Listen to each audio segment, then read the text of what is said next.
د رونسار درنو لیدونکو بیا هم ښه راغلاست. د رونسار په دې برخه کې راغلي یو. دلته د ښار دننه یو شمېر لرګیو پلورنځیو همدا ډول د زغال سنګ یا ډبرو سکرو هغه ځایو ته راغلي یو چېرته چې د دې پیر او پلور کېږي. د دې په قیمت باندې به خبرې کوو، بازار باندې به خبرې کوو. دا چې هېوادوال وخت نه وخت شکایت کوي چې قیمتونه یې جګ او ټیټ کېږي، له دوی یې پوښتو. تاسو راسره اوسئ او تر پایه پورې مو ملتیا وکړئ.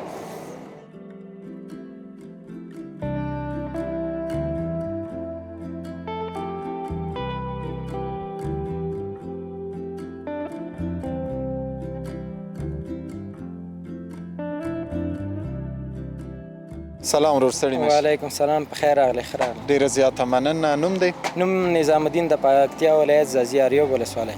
ښه ځاځی یې؟ ځاځی یم. او ځاځی ورور دلته تاسو څه کاروبار کوئ؟ لرګي خرڅوئ؟ او بالکل، زه خپله چې فروش یم او د لرګۍ کاروبار کوم همدغه ځای کې. ښه، ډېر ښه. څنګه دي کارونه؟ شکر دی، الله فضل دی. لرګی هم د فعلا د پرون لکه پکتیا نه راخلاص شو، د یو کال کېږي چې لرګی بند و او فعلا اوس راخلاص شو. لرګی د یو 2 ورځې کېږي لرګی را روان دی، کابل ته راځي او پکتیا لرګی فعلا اوس خلاص شوی دی. خو قیمتونه مو ډېر جګ کړي، نو اوس څه فکر کوي دغه نوی لرګي ته چې اجازه ورکول شوله پکتیا نه، کیدای شي قیمتونه بیرته سم شي؟ انشاءالله قیمتونه همغه ساعت باندې راولید. لکه یو څو ورځې مخکې فی خروار 14,000 افغانۍ و د بلوط لرګي، او اوس مهال هغه لرګی په 9,000 افغانۍ پورې خرڅېږي بازار کې. څه فکر کوئ نور به هم بازار له دې نه راټیټ شي که څنګه؟ انشاءالله چې لرګی لږ راخلاص شي او خلک وکولی شي چې لرګی خریداري وکړي، لرګی ارزانه کېږي. او دا هم راته ووایئ زغالو کاروبار هم تاسو کوئ؟ بالکل، زغالو کاروبار کوو، خو فعلا زغال کاروبار هم ښه دی، راځي، خو زغال هم بېدرکه جګ دي سږ کال.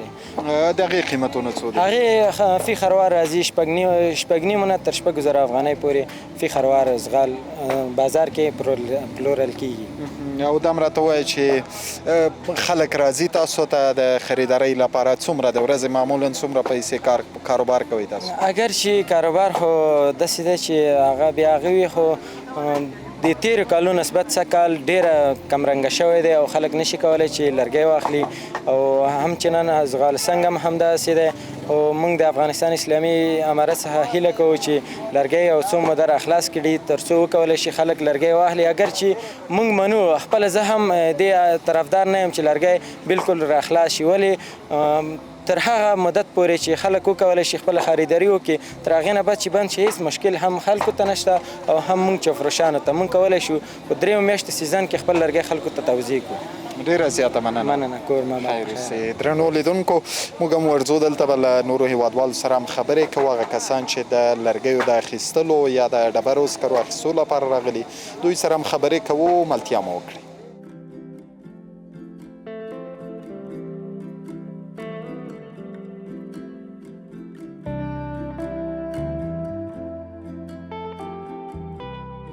لیدونکو بیا هم ښه راغلاست. دلته راسره یو ورور دی، دوی د لرګیو پیرلو لپاره راغلي. سلام بیادر، خوب هستین انشالله؟ علیکم سلام بیادر، خوب هستید؟ سلام به خودتان، سلام به تمام کارکنان تلویزیون شما. بسیار زیاد تشکر. میشه خود معرفی کنین چطور آمدین، چطور سر به چوب روشی زدین؟ سمیولا ما آمدیم، زمستان از فصل سردی است که چوب بگیریم برای زمستان دیگه. اینجا آمدیم چوب دیدیم یک ذره قیمت ها بسیار بالا رفته. بلوط چون فکر کنم بند است در بازار.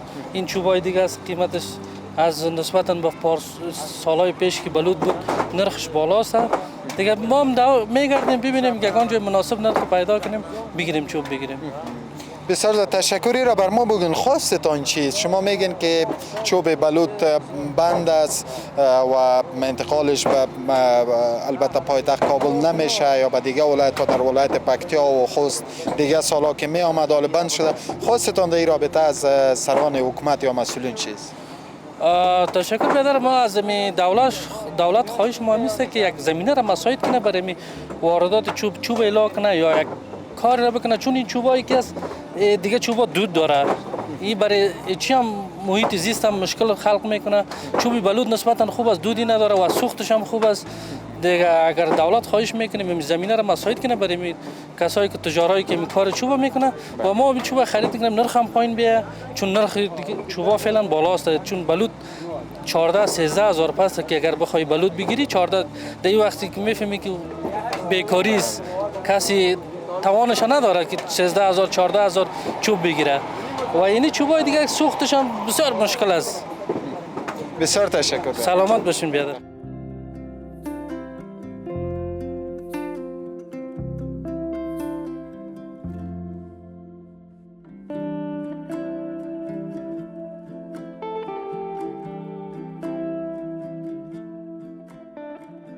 لیدونکو بیا هم ښه راغلاست. دلته راغلي یو بل د لرګیو پلورنې ځای دی یا پلورنځای دی. دلته هم راسره یو ورور منتظر دی، دوی سره به هم خبرې وکړو. سلام علیکم. وعلیکم سلام. ښه انشاءالله جوړې خدای ښه وخت لري جوړې. لږ د کمرې ته راتاو شه چې د هېوادوال مو وګوري. نوم دې راته ووایه. نوم مې محمد رؤف ده، د یاریو ځاځی اوسېدونکی یم. فعلا په کابل کې ژوند کوو چې فروش یم دلته. دا راته وایاست چې څنګه دي قیمتونه؟ قیمتونه خو والا ډېر لوړ دي، جګ دي قیمتونه. دوی داسې بې ټایمه ټایم کې مخکینې وخت کې دوی لرګي را خوشې نه کړل چې مخکې هغه کړی خلک یې ډېر غږ کړل، اوس یې لرګي را خوشې کړي دي پرون ورځ. خو قیمتونه چې دي تر اوسه لوړ دي، قیمتونه ټیټ شوي نه دي، قیمتونه لوړ دي. خلک ډېر مجبوره دي باید قیمتونه ټیټ کړي. بله یو خروار لرګی معمولا په څو باندې راځي اوس؟ یاره اوس دا نن ورځ فعلا نن ورځ کوم چې نرخونه وتلي دي، یو خروار لرګی راځي په 11,000 12,000 دا راځي. مخکې چې و 14,000 و یو 2,000 ته په وتې کړی زیاتې نه ده کړی. پوه شوې؟ او دا هیله شته چې نور به هم له دې نه راټیټ شي؟ یاره دا هیله نشته، ځکه دوی کم وخت ورکړی، باید دوی لږ زیات وخت ورکړي چې د لرګي زیات شي نو نرخونه به پایین شي، ټیټ شي نرخونه. ځکه چې دوی لاس ورځې وخت ورکړی، لاس ورځ کې هېڅ امکان نشته چې خلک لرګي راوباسي. ډېر لرګي پاتې کېږي لاس ورځو کې دوی چېرته دومره لرګي راوباسي چې نرخونه ټیټ شي. غوښتنه مو بیا څه ده؟ غوښتنه مو دا ده د اماراتو نه چې باید لږ وخت ورته زیات کړي، د کوم لرګي وچ چې دي چې دغه خلک ټوله راوباسي. دې ته یو بیچاره یو مظلوم ملت دغه چاره په وشي. لاس ورځو کې خو نه کېږي دوی دومره لرګي راوباسي. ډېر تجارانو ډېرو خلکو لرګي هلته پراته دي خراب شول، نو لاس ورځو کې نشي کېدای چې دا لرګي دوی راوباسي دلته. ډېره زیاته مننه. السلام علیکم.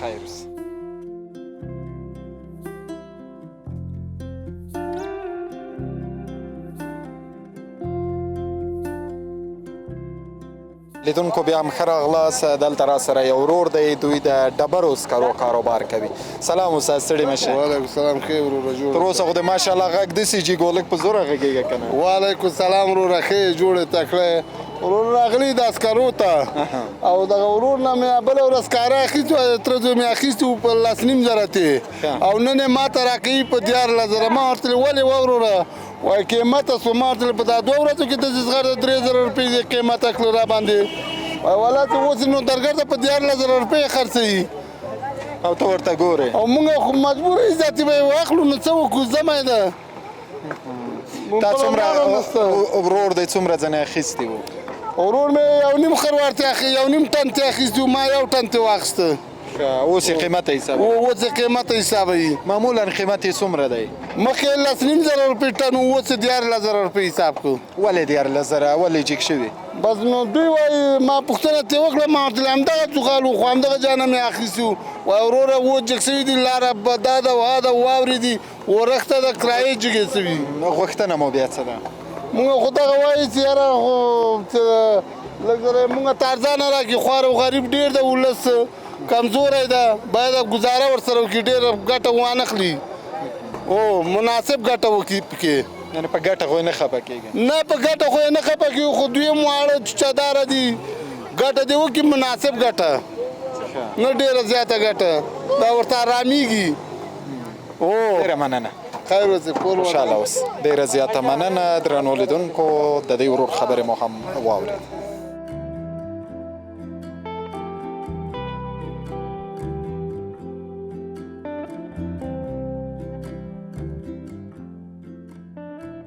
د روڼ سهار درنو لیدونکو د ننني ښاري راپور دا برخه راسره همدلته پای ته رسیږي. دغه برخه کې موږ په هېواد کې د لرګیو د پلورنې او د موسم په بدلون سره د ډبرو سکرو د قیمتونو اړوند د لرګي پلورونکو او هېوادوالو خبرې اترې له ځان سره درلودې. بد اقتصادي وضعیت، همدا ډول د دولت البته د حکومت له لورې د پکتیا او خوست د لرګیو بندېدل، هغه څه وو چې تاسو په دغه راپور کې علتونه او لاملونه ولیدل او واورېدل. د روڼ سهار له پاتې نورو برخو سره مل پاتې شئ. تر بیا ښې چارې.